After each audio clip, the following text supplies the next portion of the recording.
First நீங்கள் என்ன செய்யணும் அப்படின்னா, நீங்கள் வந்து உங்களுடைய அந்த அப்பாயின்மெண்ட் லெட்ரு அது வேணும்னு கேட்கணும். அது ஒரிஜினலாக இல்லையான்னு அதை செக் பண்ணணும். அது மாதிரி அவங்க கொடுக்குற வீசா அது வேலிடா இல்லையா அப்படின்றத பார்க்கணும். நீங்கள் வந்து ஆன்லைனில் அவருக்கு பணம் கட்டியிருந்தீங்கன்னா அந்த டாக்குமெண்ட்டு, டிரான்சாக்ஷன் டீட்டெயில் எல்லாத்தையும் வச்சுருக்கணும். சில பேர் என்ன பண்ணுவாங்க, கேஷாக கொடுங்க அப்படின்னு சொல்லுவாங்க. ஒத்துக்காதீங்க. கேஷாலாம் கொடுக்க முடியாது. நான் வந்து ஆன்லைனில் தான் என்னால் பண்ண முடியும். ஆன்லைனில் தான் இருக்குது. இல்லை ட்ராப் பண்ணி கொடுங்கன்பாங்க. இல்லை, எந்த அக்கௌண்ட்டுக்குன்னு சொல்லுங்கன்னு சொல்லி அப்படி பண்ணி அப்படி நீங்கள் வச்சுருந்தீங்கன்னா தான் ஒரு இதாக இருக்கும்.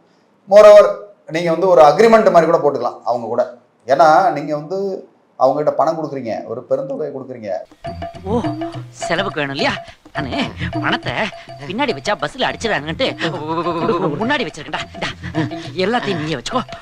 இத வித்துரு, இந்த மோதிரத்தை உண்டியல்ல போட்டுறோம். கொடுத்து அங்கே வந்து இது மாதிரி டிக்கெட்டுக்கு மற்ற அங்கே தங்குறதுக்கு எல்லாத்துக்கும் கொடுக்குறேன்னு. அதனால எல்லாத்தையும் ஆதாரபூர்வமாக வச்சுக்கிட்டா தான் நாளைக்கு வந்து எதுவும் கேட்க முடியும்.